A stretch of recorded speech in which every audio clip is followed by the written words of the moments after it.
Maureen Dowd is a liberal opinion writer for the New York Times. Her brother Kevin is a Trump supporter. She gives him her column space every Thanksgiving, and I urge you to read his current piece. There's a link in the written post. I've tried to explain Trump voters several times, but Dowd does a better job by declaring his views. So let's let him provide the clarity. As you read his essay, think about whether his views and attitudes seem familiar, perhaps similar to what you're seeing in Congress as they wrestle with impeachment, and consider where leadership for this comes from. My notion is that it's all of a piece. Here are a dozen of Dowd's claims or views and my comments. I've done my best to stick to naming Trumpian reality rather than demonizing it. If I failed, it's on me. 1. Dowd says that Trump is better than the alternative, meaning Hillary. That is, or at least was, a reasonable view for nearly half of all voting Americans. 2.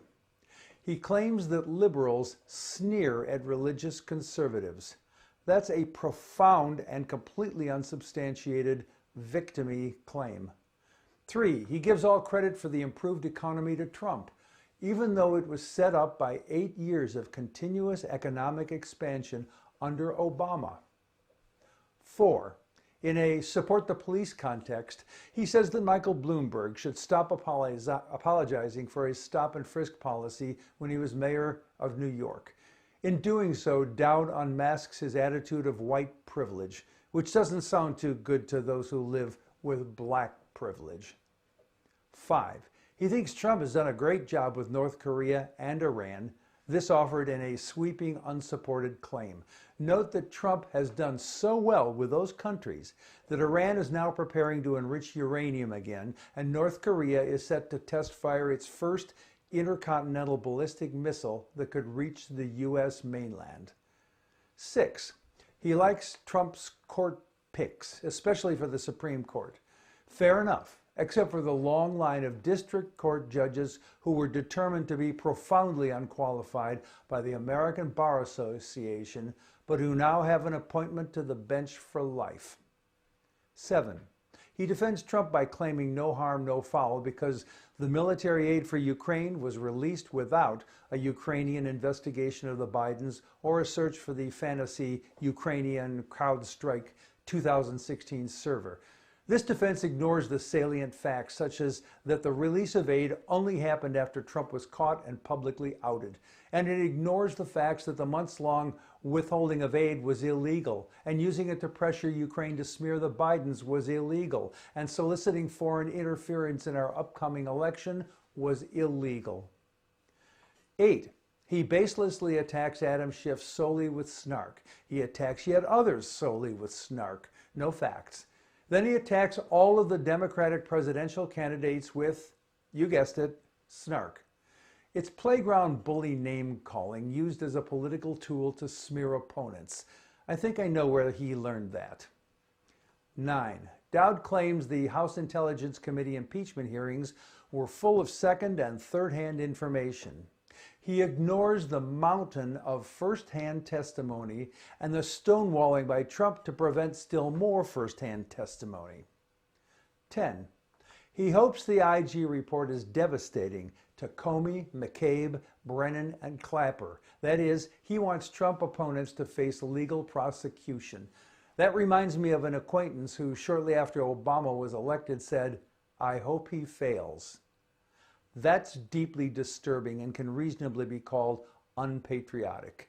How come Kevin Dowd and other Trump supporters wish for such things? 11. He's clearly anti-abortion. Okay, that's where he's at. 12. He attacks the press, although his claims are almost entirely fact-free. Because of the enormous reach and impact of demeaning the press, I can think of few things as unpatriotic. Here's a short summary. Some of Dowd's views are legitimate, since we're all entitled to our opinions on such issues as abortion, judicial appointments, and political preferences. Some of this is just plain meanness, treating those who disagree as though they're subhuman. Some of this is corrosive to democracy itself. Specifically, there are sweeping assertions that are absent of fact There is attacking of our basic institutions. Victimhood is interlaced with almost everything, and there are unwarranted assaults, both verbal and legal, on political opponents. Life must be simpler in that stridently black and white, exclusionary world. The only problem is that a lot of people get hurt in it, and so does our country. Here's what's most important about this right now. Some members of Congress, Trump supporters, and some independents will be judging the impeachment proceedings through this alternate reality, victim attitude lens. That doesn't bode well for America. Finally, a snark thing. Once more, the Trump administration has cut food stamps from nearly 1 million people. Apparently, we've become lax and allowed a lot of lazy freeloaders and welfare queens to stick a hand in our wallets.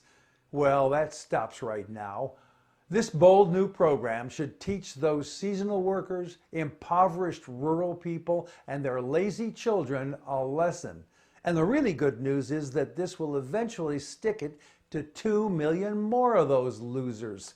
The really fun part is that we're effectively using the billions these cuts will save to increase welfare payments to corporate farms. 3 cheers for Sonny Perdue, Secretary of Agriculture. 1 cheer for each 1 million people he makes go hungry. I'm Jack Altshuler.